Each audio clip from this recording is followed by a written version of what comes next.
into another boxing analysis. This analysis is a super fight to me. It's between no other than Julio Cesar Chavez Jr. and Sergio Martinez. Now, let's start off with Julio Cesar Chavez Jr., the undefeated Mexican. I think he's from Culiacan, Sinaloa, Mexico. Correct me if I'm wrong. The guy can really, punch. He comes forward. He throws a lot of punches to the body. He does a little fake move where he comes with his hands like this. He'll fake to the side and then throw the left hook. That's one of his big punches that he likes to do. I know when it comes down to his body work, that's where he, excels at. That's one of his strong points. I know another thing that would be really big with Julio is his height in this fight. His height, he's about, I'll say 6'3", maybe 2 at the least. The guy really is very big for this weight class at 160 pounds. He ran through Andy Lee, and Andy Lee is a good 6'2", and he was taller than Andy Lee, and he was banging Andy Lee up because Andy Lee's body is so naturally small and skinny that he really needed to box. Styles make fights, and when you try to fight, that the same fight as Julio, you're 9 times out of 10 is gonna lose because of his Mexican spirit, his come forward style. I used to not like the guy. I still don't like the guy. That's just me, I still feel he's inexperienced. He's still lacking. But he needs this to prove to people that he's, quote unquote the best or whatever, because that's what he said he wants to do. He wants to clean out the middleweight division. So I just kept thinking to myself, they call him, what they call this guy? They call him El Hijo de la Leyenda, or Leyenda. And when they call him, son of a legend, saying he's this and he's that, Chavez Sr., he's, the best Mexican fighter of all time. To me, the best Mexican boxer of all time was Salvador Sanchez. Always remember, people, there's a difference between the best Mexican fighter and the best Mexican boxer. Now, another person you could put up there as the best Mexican boxer would be Juan Manuel Marquez. Marquez is a great talent, so I have to consider him in there. I know next thing I should throw out there when it comes to Julio is his undefeated streak can only go so long. There's going to be somebody to come forward, come through, and withstand his left hook to the body, which is very devastating, and his overhand rights and his straight rights when he gets you against the ropes. That's when he does his best work, because when he has you against the ropes and you're pinned up and you got your hands, all like this, and you're trying to move side to side, but he's still catching you because he's used to fighting people on the ropes. His game is to come forward like any other true Mexican, fighter. Not boxer, but fighter. The guy has some skills. He's not as skillful as Sergio Martinez, but the guy has some skill. I'm just going to get down. If Julio wins this fight, and he can, if he's going to win this fight, he has to come forward, be very consistent, throw a jab every once in a while, so you can have a rangefinder with the moving skills of Sergio Martinez, and you're going to have to work the body, jab, work the body, throw a left hook to the body, right hook to the body. Keep trying to turn him instead of him turning you. It's called ring generalship. Once you show ring generalship and use your jab, left hook to the body, overhand right to the head, make sure you cover up well, because if Sergio lands his overhand lefts all night, you will lose. Your face will turn into just all types of fucked up shit, okay? It'll turn into a Halloween mask. Just like Sergio did to his last, I think, 5 opponents from Macklin, Zinzuri. The devastation knockout humiliated his career. Paul Williams, the feared one. Barker got knocked out late. So he can knock you out late. Just because he didn't get you early Don't get comfortable and think that you won the fight. You have to bring the fight to him. Back him up. You know, you have to back Sergio up. Get him in the corner. That's your thing to do anyways, to get people in the corner and just do it like that. Yeah, not getting hit would help. And that's how he can win. Now let's get down to Sergio Martinez. This is one of my favorite boxers right now, if not my favorite. The guy is he's 37 years old. You know,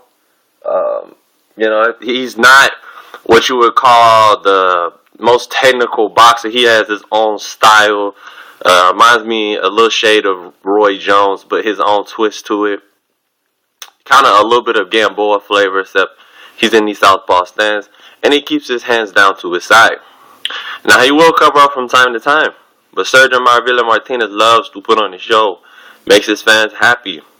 The guy, he's just amazing to me. He's one of the best. He's in my top 3 pound for pound still because of his knockouts and his consistency to stay consistent in 30 fights.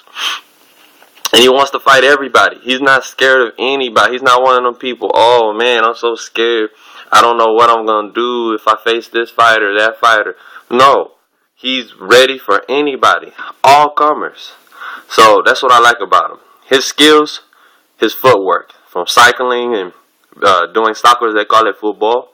And, over there in Argentina and when he was in Spain, the guy is a beast, okay?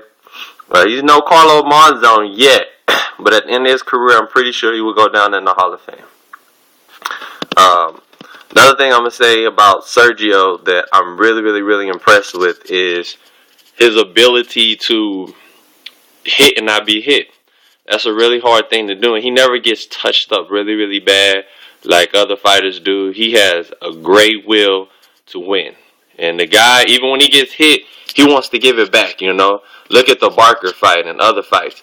He's always hungry to throw another punch back after you hit him, and that takes some, some cojones, you know. I feel that Sergio's skills to win this fight, get straight to it. Sergio using his jab, side to side movement, his supreme boxing skills, always thinking in the ring. His counter-punching will be a huge factor in this fight. This is, like I said, this is a super fight for Mexico, and this is all boxing fans alike, and Argentina fans. Just the way that he throws his overhand left is devastating. And he loves tall fighters. Remember, the taller you are, the harder you fall. You know, or they say the bigger you are, the harder you fall. He's going to be big that night. Julio's going to be a good 185, 190. That's just my opinion. But on fight night, Sergio's going to be in the more speed, more rápido, muy fuerte. His punches are going to be very, very powerful. He's going to hit him so many times. You guys are not even going to understand how many times he hits this guy because there's lack of defense on the side. He blocks very well up front, but Sergio will throw that right hook to the body, overhand left all day, straight left, right down the middle, right in the center. Right in the center. He's going to throw that all night long and use angles and turn him. He's not going to sit on the ropes, and if he does, he's going to get out.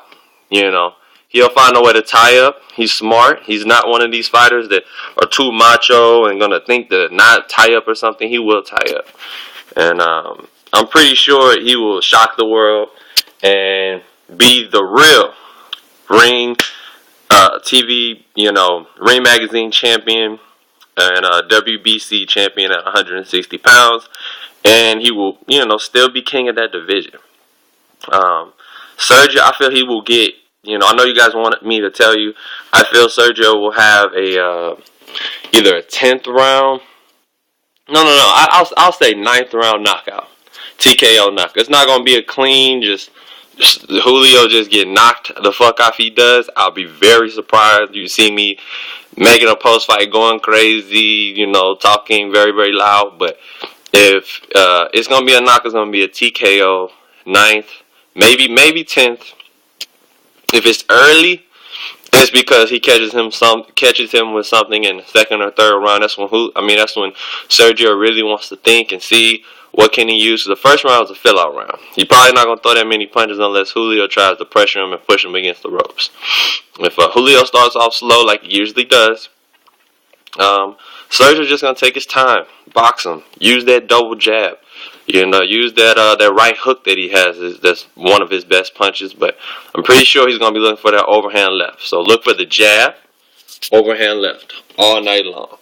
If he does that, he will be victorious, and he will move on to bigger and better things, and probably facing, he wants Mayweather. That would be the super fight. That's the fight, to me, better than the Manny Pacquiao versus Mayweather. I would love to see Sergio Martinez, southpaw stance, keeps his hands down. Floyd never had to deal with a style like that, except Shambe Mitchell. Shambe Mitchell's nowhere near as fast or as skillful or as crafty as Sergio Martinez, and he's taller than Floyd. So that would be a great fight. But you guys, I'm not going to, go no longer. You guys tell me what you think about this fight. I think it's going to be brilliant. It's going to be one of the fights of the year. If not, it's going to be the candidate. It's going to be on the same night as, Saul El Canelo Alvarez versus Josecito Lopez, a.k.a. Mexican Rocky. I'd rather watch Sergio Martinez versus Julio because of the beef, and they're going through a lot. They got a face-off with Max Kellerman coming up. You guys check it out on YouTube first or hbo.com/boxing. It's just going to be a great fight, you guys. You got two styles, two different countries going at it. Come on. You got the southpaw, hands down. You got the traditional Mexican style, tall. This dude is tall, too. Versus a 5'10" Sergio, 6'3" Julio. It's just gonna be a great fight. And to me, Martinez only lost twice, so it's really nothing too big. Not like he's a bum or nothing. He's one of the best pound for pound, and Julio wants to be named pound for pound. So it's gonna be a great fight. It's gonna be in Las Vegas, from what I know, on pay-per-view. I think it's like $54.99, something like that. You guys tell me what you think in the comment section below. And who do you think is going to win the fight? Who do you think is going to land that, they execute their styles and win the fight? You think it's going to be Julio's too much pressure? Or do you think it's going to be Sergio Martinez with his skills and his overall marvelous moves with the overhand lefts and the straight left hand down the pipe? One last thing. Guillermo Rigondeaux versus Roberto Marquez. I will do a fight analysis about that pretty soon, and that's going to be one of the undercards. So, you guys tell me what you think, and this is Ant reporting.